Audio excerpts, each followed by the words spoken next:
Hi, I'm Michelle Johnson. Welcome to Quiltinator.com. This ethereal quality that I have is now because we are starting El Greco Part 2.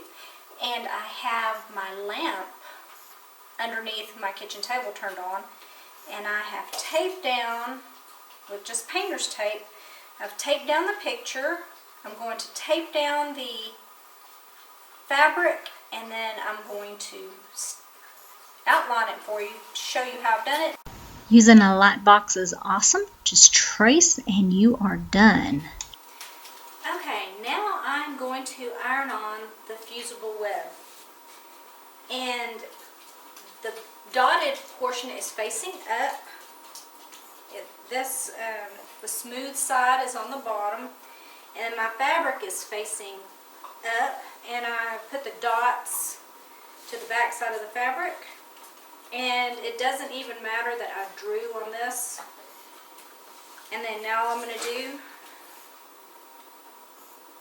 is fuse it down.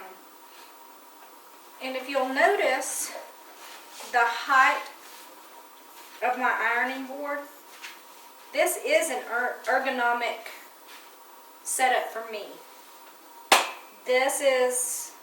It's about how my arm is being able to be kept flat from the iron. It's at a 90-degree angle with my elbow. And that's what you want. You want your elbow to not be raised up too high, or you're not wanting to have to stoop over to hurt your back. So just fuse it on. In fact, I'm going to go over, my fusible is really long enough to go quite a ways across this piece of fabric. But I'm going to go over just a little bit, just so that way I have a little extra room to do some fanciful kind of shape stitching in here, just in case I wanted to. After I look at them over a little bit and decide kind of what I want. So after you have it adhered, we're going to take it over, and you're going to let it cool. And then you're going to take it over and you're going to stitch it. So I decided to record and fast forward so you didn't just have to be bored watching me stitch out everything.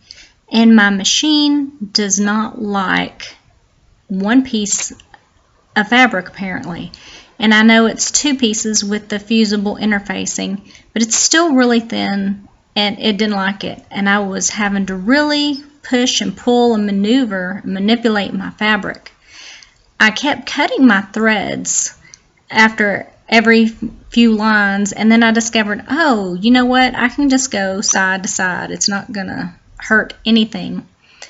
And I got to the sword, and I stopped and cut my thread, and then I reached over and then did a back stitch, and it caught my threads. And so what I had to do afterwards was just go through and trim it up. And it's not going to matter at all because this is an art quilt. It's not going to be washed at all. This is just straight line stitching, and anybody can do this. You can do this because I did it. It's super easy. Okay, now we're to the part where we are going to put the fusible interfacing to the backing. And I cut a piece of backing, and the fusible interfacing is just slightly smaller. And you put the little bumps, they'll have a smooth side and a bumpy side. You put the bumpy side to the back of your fabric. And then all you have to do is just fuse it down. And I'm using a dry iron.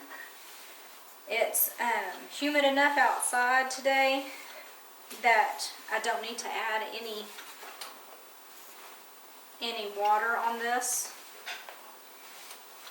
Just keeping it smooth. And then what I'm going to do, so now it's adhered, and here is the top. And what I'm going to do is center this kind of where I want it. And then to fuse these two together, because This has got a fuse on this side and fuse on this side, and I don't like to use pins. Elmer's washable school glue. You need to have the washable. And you just put a little bit, not a lot, just a little dribble here and there.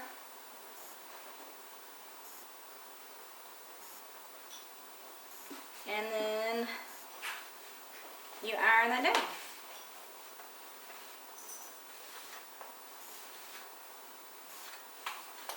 And I'm doing half and half.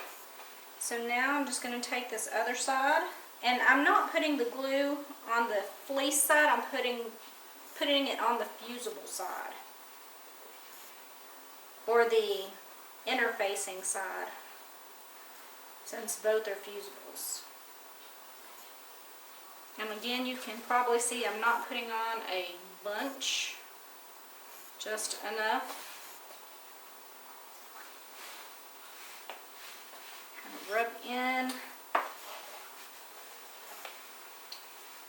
iron it down just to kind of dry out that glue a little bit. So here goes my fusible with a little tick, but I'm cutting that piece out anyway.